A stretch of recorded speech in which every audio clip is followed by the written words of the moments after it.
அமிர்தா பள்ளியில் ஜன்னல் கண்ணாடி உடைந்து விழுந்த விபத்தில் பள்ளி மாணவர்கள் 2 உட்பட 3 காயமடைந்துள்ளனர். சென்னை கோவூர் சர்வீஸ் சாலையில் அமைந்துள்ள அமிர்தா வித்யாலயா பள்ளியில் 2வது மாடியில் உள்ள வகுப்பறை கட்டிடத்தின் ஜன்னல் கண்ணாடி விழுந்ததில் பள்ளி கட்டடத்தின் கீழே விளையாட்டு மைதானத்தில் நின்றிருந்த 2 மாணவர்கள் மற்றும் அவரது தாயாருக்கு தலை, கை, காலில் காயம் ஏற்பட்டு மருத்துவமனையில் அனுமதிக்கப்பட்டு சிகிச்சை பெற்று வருகின்றனர். சென்னை மாங்காடு வசந்தபுரத்தைச் சேர்ந்த புருஷோத்தமன் நந்தினி அவர்களின் 7 வயது மகள் 3வது வகுப்பு படிக்கும் நிரஞ்சனா பள்ளி முடித்து வீட்டிற்கு செல்ல பள்ளி விளையாட்டு மைதானம் அருகே பள்ளி கட்டிடத்தை ஒட்டியபடி நின்று கொண்டிருந்தார். நிரஞ்சனாவை அழைத்துச் செல்ல அவரது தாயார் நந்தினி வந்திருந்தபோது 2வது மாடியில் உள்ள வகுப்பறையின் ஜன்னல் கண்ணாடி உடைந்து விழுந்ததில் நிரஞ்சனா தலையில் பலத்த காயம் ஏற்பட்டு ரத்தம் கொட்டியது. மேலும் அவரது தாயார் நந்தினி கையிலும் கண்ணாடி பட்டதில் பலத்த காயம் ஏற்பட்டது.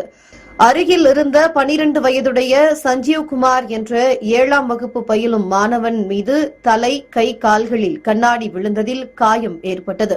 இந்த விபத்தில் காயமடைந்த 3வரையும் பள்ளி நிர்வாகத்தினர் அருகில் உள்ள மாதா மருத்துவமனையில் சேர்த்து சிகிச்சை அளித்து வருகின்றனர். சம்பவம் குறித்து மாங்காடு காவல்துறையினர் மருத்துவமனைக்கு சென்று விசாரணை நடத்தி வருகின்றனர். இதுபற்றி காயமடைந்த நிரஞ்சனாவின் தந்தை புருஷோத்தமன் கூறுகையில், எனது மகள் மற்றும் எனது அண்ணன் மகன் ஆகியோரை எனது மனைவி நந்தினி வீட்டுக்கு அழைத்து வர மாலை பள்ளிக்கு சென்றுள்ளார். அப்பொழுது பள்ளி கட்டடத்தின் ஓரம் நின்றிருந்த போது 2வது மாடியிலிருந்து ஜன்னல் கண்ணாடி அவர்கள் மீது விழுந்ததில் 3வரும் காயமடைந்து தற்போது மருத்துவமனையில் சிகிச்சை பெற்று வருகின்றனர். எனது மகள் நிரஞ்சனாவிற்கு தலையில் ஜன்னல் கண்ணாடி விழுந்ததில் 6 தையல்கள் போடப்பட்டுள்ளது. எனது அண்ணன் மகன் சஞ்சீவ்குமாருக்கு தலை, கை, கால்களில் ஜன்னல் கண்ணாடி விழுந்ததில் காயம் ஏற்பட்டு 4 தையல்கள் போடப்பட்டுள்ளது. எனது மனைவிக்கு கையில் ஜன்னல் கண்ணாடி விழுந்ததில் பலத்த காயம் ஏற்பட்டு 9 தையல்கள் போடப்பட்டுள்ளது.